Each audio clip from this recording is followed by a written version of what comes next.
हमारी इस विशेष चर्चा में आपका एक बार फिर से स्वागत है। आज रात से पेट्रोल की कीमत प्रति लीटर 7.5 रुपये बढ़ जाएगी। सरकार ने यह ऐलान किया है। पेट्रोल कंपनियों को घाटा न हो इसकी वजह बताई गई है। दरअसल जो दलील है वो ये है कि पेट्रोल कंपनियों को लगातार घाटा हो रहा है। सरकार और सब्सिडी नहीं दे सकती है। सरकार ना ही एक्साइज ड्यूटी में कटौती कर सकती है, ना ही सरकार अपने राजस्व घाटे को कम कर सकती है, ना ही वो और सब्सिडी दे सकती है। लगातार बढ़ते घाटे को देखते हुए यह फैसला लिया गया है कि 7.5 रुपये प्रति लीटर पेट्रोल की कीमत बढ़ जाएगी। और ये मई 2009 में जो पेट्रोल की कीमत 40 रुपये 62 पैसे थी, वो मई 2012 तक आते आते 73 रुपये 14 पैसे हो गई है। 40 रुपये से 73 रुपये 3 वर्षों के भीतर पेट्रोल की कीमत अगर हो जाती है तो लोगों के लिए मुश्किलों का बढ़ना लाजमी है, लोगों का परेशान होना लाजमी है। महंगाई लगातार बढ़ती जा रही है। उस बढ़ती महंगाई के दौरान अगर पेट्रोल की कीमत इस तरह से बढ़ा दी जाती है 7.5 रुपये प्रति लीटर, तो लोग हैरान परेशान जरूर होंगे। हम आपको स्क्रीन पर दिखा रहे हैं कि दिल्ली में अब पेट्रोल आज रात से 73 रुपये 14 पैसे का हो जाएगा। लखनऊ में प्रति लीटर पेट्रोल की कीमत होगी 77 रुपये 20 पैसे। और देहरादून में अगर आप हैं तो आज रात से आपको 1 लीटर पेट्रोल के लिए 74 रुपये 97 पैसे यानी 75 रुपये देने होंगे। तो पेट्रोल की कीमतों में हुए इजाफे को लेकर के आज हम चर्चा जारी रखे हुए हैं।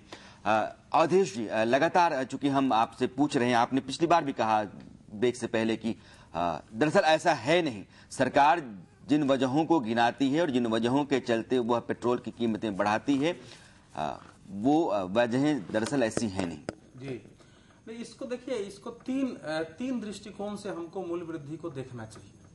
पहली मूल्य वृद्धि जो एक स्वाभाविक लोकतंत्र में एक सिद्धांत होता है कि राजनीतिक नेतृत्व की भूमिका क्या है।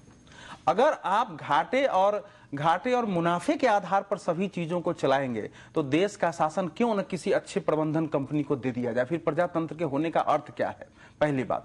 दूसरी बात है कि क्या जो हमारे देश की जो है आर्थिक नीतियां बनाने वाले जो अधिकारी हैं, जो नेता हैं, क्या उनके पास लगातार, चूंकि पेट्रोलियम के क्षेत्र में दुनिया भर में उतार चढ़ाव आ रहा है, इसके लिए कोई निश्चित अस्थायी नीति का निर्धारण नहीं किया जा सकता है कि बढ़ने का धक्का देश को नहीं लगे। और तीसरी बात कि क्या वाकई जिस प्रकार से कहा जा रहा है उसी प्रकार से दुनिया भर के मूल्य बढ़ते हैं कि आपको बढ़ाना जरूरी हो गया है, और इसका कोई दूसरा विकल्प हो सकता है कि नहीं। जब हम इन तीनों पहलू को मिलाकर विचार करेंगे तो ये तो दिखाई दे रहा है कि इस समय इंटरनेशनल मार्केट में उतार चढ़ाव है। लेकिन यशवंत जी, बड़ी विचित्र स्थिति है। देखिए, तेल के मांग तब बढ़ती है जब दुनिया में उसका खर्च बढ़े। पूरे यूरोप में संकट है, तेल की मांग घटी है। अमेरिका में संकट है, अमेरिका में तेल की मांग घटी है। तो इंटरनेशनल मार्केट में तेल का दाम बढ़ कैसे रहा है? ये एक इस समय दुनिया भर के सामने एक गंभीर प्रश्न है कि आखिर तेल के दाम बढ़ने का कारण क्या है।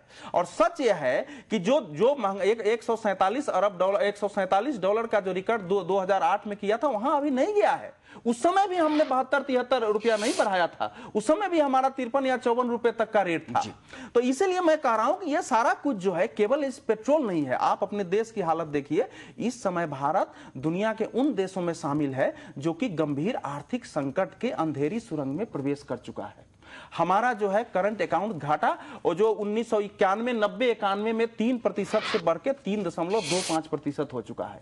ये रिकॉर्ड है। हमारा जो है जो जिसको बोलते हैं राजकोषीय घाटा, वो करीब 6% जाने वाला है, मैंने टोटल जीडीपी का वो है। तो अभी वित्त मंत्री ने कहा कि हमको बहुत सारे सख्त कदम उठाने पड़ेंगे, लेकिन सख्त कदम का अर्थ केवल ये नहीं है। सख्त कदम का सीधा अर्थ है कि ऑयल एंड नेचुरल जो ये पूरा मंत्रालय है, पेट्रोलियम मंत्रालय, मेरा तो मानना है कि अलग से तेल बेचने का कोई मंत्रालय होना नहीं चाहिए। इसको गंभीरता से मैं बोल रहा हूं। तेल बेचने के लिए अलग से कोई मंत्रालय हो, इस पर इतना ज्यादा खर्च हो, उसकी आवश्यकता इस देश को नहीं है, पहली बात।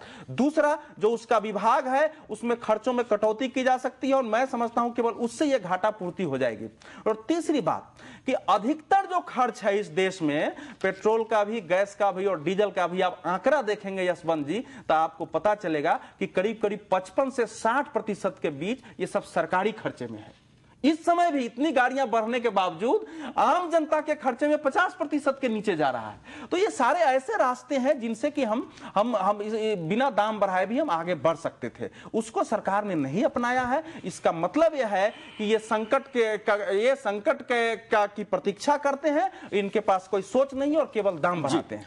दरअसल जो अवधेश जी कह रहे हैं कि यह देश एक आर्थिक संकट की तरफ जा रहा है या अंधेरी सुरंग में जा रहा है आर्थिक संकट के, वो इसलिए भी है क्योंकि प्रधानमंत्री 2010 अगर मैं आपको दिलाऊं तो प्रधानमंत्री ने आखिरकार आकर कह दिया कि महंगाई पर काबू पाना बहुत मुश्किल है। रसोई गैस की कीमतें बढ़ा दी गई, डीजल की कीमतें बढ़ा दी गई, अब पेट्रोल की कीमत आप बढ़ाते हैं। पेट्रोल कंपनियां कहती हैं कि 6 रुपये 28 पैसे प्रति लीटर का घाटा हमें होता है। सरकार को जो टैक्स मिलता है वो टैक्स 14 रुपये प्रति लीटर का होता है। सरकार अपना टैक्स कम करना नहीं चाहती है, सरकारी कंपनी अपना घाटा कम करना नहीं चाहती हैं। और पेट्रोल वाजिब सी बात है कि $125 पर बैरल जब पेट्रोल की कीमत थी तब नहीं, वहां से घट करके अगर वो $103-104 पर बैरल हो गई है, उस समय आप इजाफा कर रहे हैं। आखिर आपके इस बढ़ोतरी की कोई ना कोई बुनियादी वजह, कोई पुख्ता वजह तो होनी चाहिए। शकील भाई, देखिए, जो 103 आप कह रहे हैं ये हमारे समझ से ये इंटरनेशनल ये रेट नहीं है अभी। नहीं, यही है अभी 103 इस समय। नहीं, मैं कह रहा हूं कि आप स्पॉट बाइंग नहीं करते। हम लोग दरअसल जो भी कर रहे हैं दूसरी है। दूसरी बात ये, मैंने आपको पहले भी कहा, आज भी कहा कि सरकार जो ये आर्थिक जो मंदी का दौर है, इसको बड़ी अच्छे से चतुराई से हम कह सकते हैं कि दुनिया जब मंदी में था तो हम बचाने में सफल हुए थे, और उसके लिए जो हार्ड डिसीजन लेने के लिए सरकार ने फैसले किए, उसके लिए जो हमारे अवधेश भाई ने कहा है सही है कि वो सरकार के भी अपने खर्चों को घटाना चाहिए। उसके लिए सरकार ने बहुत सारे नियम और कानून अभी 4-5 दिन पहले बनाए हैं। नई गाड़ियों को नहीं खरीद करना है, हर विभाग का जो फॉरेन ट्रिप्स है उसको कैंसिल कर दिया है, और भी उसको कटौती करने के निर्देश दिए गए हैं जो खर्च है। तो सरकार वो कड़े कदम भी उठा रही है। लेकिन जहां तक पेट्रोलियम प्रोडक्ट का ताल्लुक है, ये बड़ी विवाद का विषय है। मैं बहुत ही इकोनॉमिक्स का एक्सपर्ट विषय का एक्सपर्ट नहीं हूं, इसलिए मैं इसके उस विवाद में नहीं जाऊंगा। लेकिन मोटी मोटी बात मैं आपको ये बता सकता हूं कि जो इंटरनेशनल रेट के साथ साथ जो हमारे टैक्सेस हैं और जो हम राज्य सरकारों का टैक्स है, सब मिला के ये रेट वो भाग रहा है। तो इसमें जरूर जनता को राहत देने का कोई ना कोई विषय निकालना चाहिए। जनता क्या सोचती है? मैं जसवंत जी के पास चलने से पहले बनारस आपको ले चलना चाहता हूं कि बनारस के लोग पेट्रोल की कीमतों के इजाफे पर क्या कह रहे हैं, कितने हैरान परेशान हैं। पहले देखिए, सुनिए, फिर जसवंत जी से मेरा सवाल।